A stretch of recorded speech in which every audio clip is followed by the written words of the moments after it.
La polémica ha generado la aprobación por parte de la Comisión de Constitución de la Cámara de Diputados de rebajar en un 50% los sueldos de los parlamentarios, ministros, magistrados y otros altos cargos del Estado. De hecho, ayer el vocero de la Corte Suprema, Lamberto Cisternas, sostuvo que esta reducción puede atentar en contra de la independencia de los jueces. Para hablar del tema nos acompaña Alberto Prej, director ejecutivo de Chile Transparente. Alberto, bienvenido a Canal 24 Horas. Muy buenas tardes. Hola, muy buenas tardes.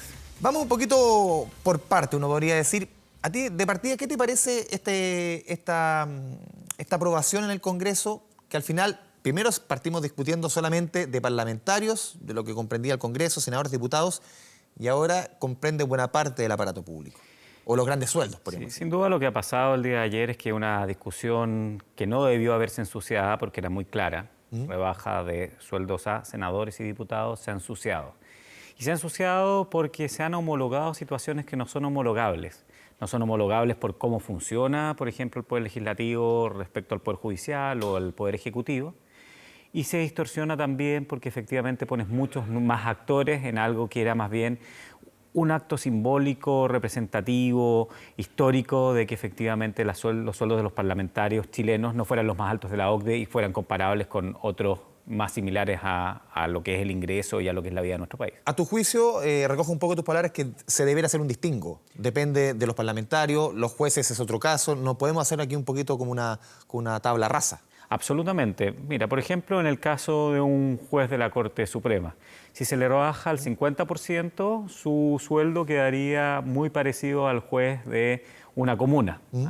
Entonces, en una carrera judicial, uno vería que más allá del incentivo del servicio público, que sin duda es muy importante, y del honor, de pero aquí se hace carrera, llegar a los tribunales superiores es un honor, bueno, ¿cuál es el incentivo económico para que efectivamente también tu buen desempeño vaya siendo premiado, entendiendo que efectivamente a la Corte Suprema, a las Cortes de Apelaciones llegan efectivamente los mejores jueces y juezas del país? Por otra parte, en el caso de la Administración Central del Estado, es decir, el Poder Ejecutivo, podría ocurrir el siguiente caso, que el presidente de la República termine ganando menos que, por ejemplo, un jefe de división.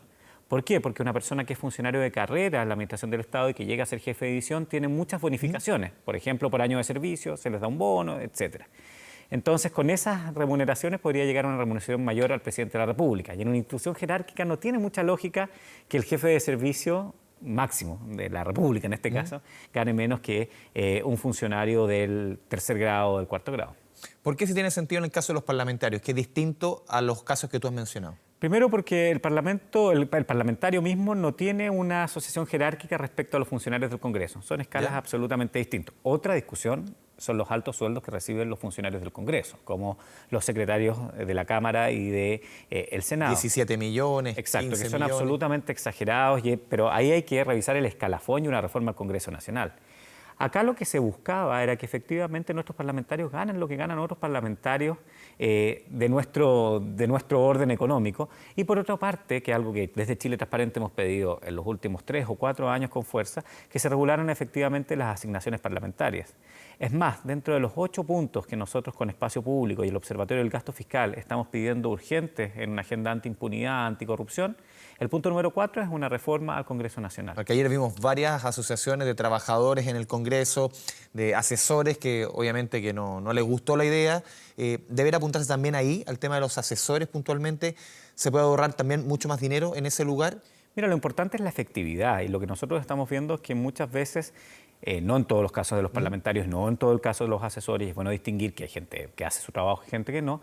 Los parlamentarios se rodean en muchos casos más bien de equipos de campaña, que preparan la próxima reelección, asistentes sociales, personas que trabajan más bien en el terreno. A la labor legislativa. Exacto, porque lo que ha pasado en el Congreso chileno, y que a nuestro juicio es una de las grandes anomalías, que la función de representación se ha comido a la función legislativa. Y en esta crisis que hemos vivido hemos visto la importancia que tiene la función legislativa. ¿Dónde más que en el Congreso se podía llegar al acuerdo que se llegó en el marco de una nueva Constitución? Esa es la labor de un parlamentario, el parlamentar, lo dice su propio nombre. La labor del alcalde es más bien estar preocupada de la sede vecinal, del arreglo de la calle, etcétera. Y muchas veces tenemos ese traslape y muchas veces nuestros parlamentarios ocupan las asignaciones parlamentarias para incentivar más esa función de representación versus la función legislativa. ¿Ustedes han estudiado quizás cuánto de las asignaciones se dedican puntualmente al tema legislativo? No, no tenemos un estudio, pero lo que sí está claro es que existe duplicidad. ¿Y por qué existe duplicidad? Porque, por ejemplo, existe una biblioteca del Congreso Nacional que presta asesoría parlamentaria gratuita al parlamentario, no de su asignación, eso lo paga el presupuesto del Congreso. Y por otra parte, los parlamentarios pueden tener además asesores personales, por lo cual se duplican muchas funciones. Y vuelvo a insistir, muchas funciones de asesores que la verdad cumplen más bien labores de asistentes sociales, de cercanía con el territorio, que debiese estudiarse. Y es por eso que es urgente una reforma profunda del Congreso Nacional que contemple la revisión de estas asignaciones, pero también contemple una fiscalización externa al uso de los recursos. Tú nos mencionabas antes, Alberto, en el sentido de que las remuneraciones de los parlamentarios deben fijarse de acuerdo un poco a los países que tienen nuestro mismo estándar económico, uno podría decir de nivel de ingreso, per cápita.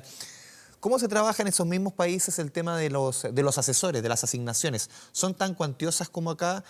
¿Son equipos más acotados? ¿Cómo es la realidad? Bueno, hay que distinguir realidades muy diversas. Por ejemplo, en el Congreso norteamericano tú tienes una gran biblioteca que presta asesoría republicana y demócrata y tú puedes elegir con qué asesor te quedas. Pero es un staff de la biblioteca del Congreso Nacional y además cada senador y cada representante tiene sus staffers.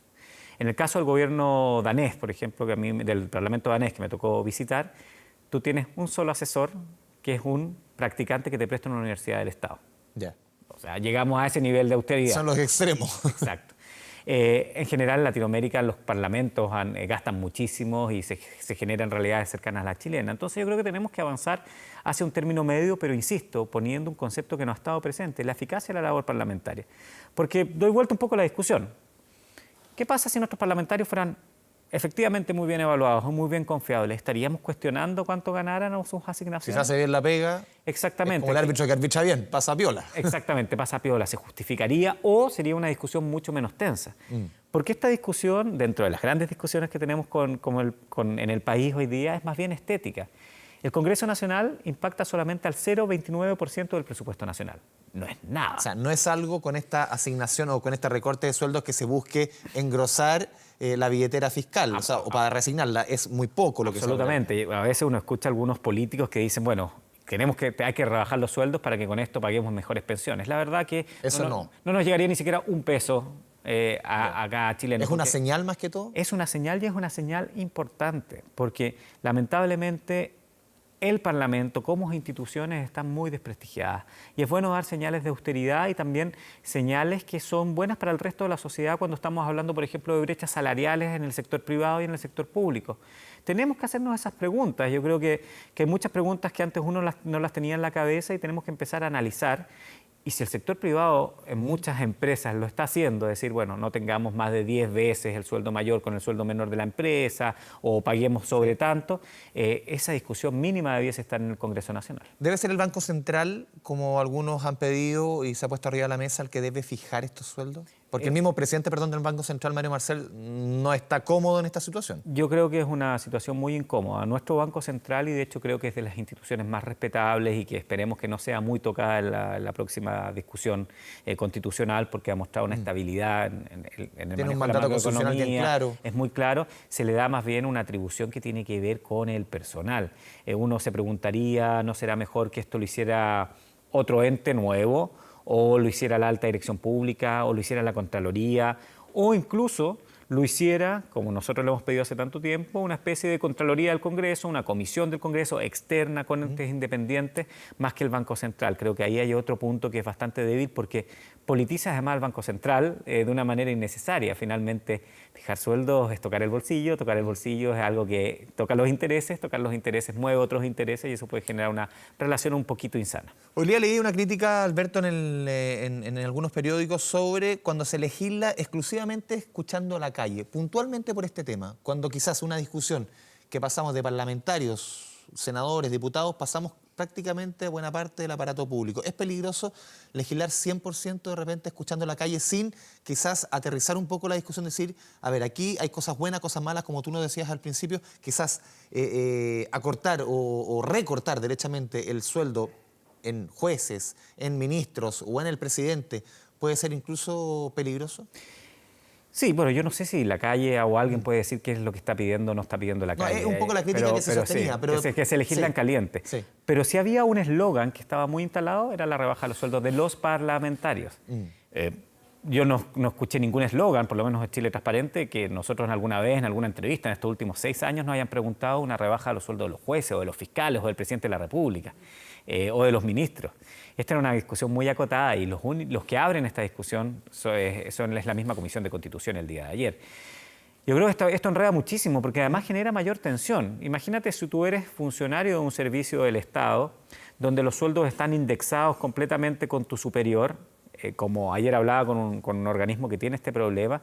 Bueno, empieza a haber una tensión también en los funcionarios.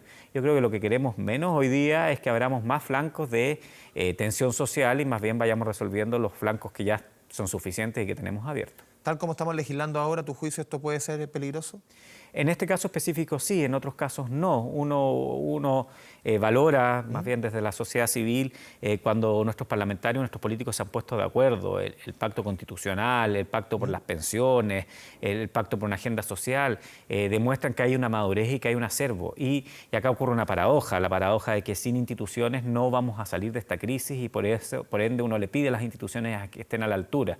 Y en muchos temas han estado a la altura, pero en este tema, lamentablemente, quizás porque tocan sus propios intereses, es que se ha enredado esta discusión de una manera bastante lamentable. Alberto Prej, muchas gracias por esta conversación con Canal 24 Horas. Muchísimas gracias, muy buenas tardes.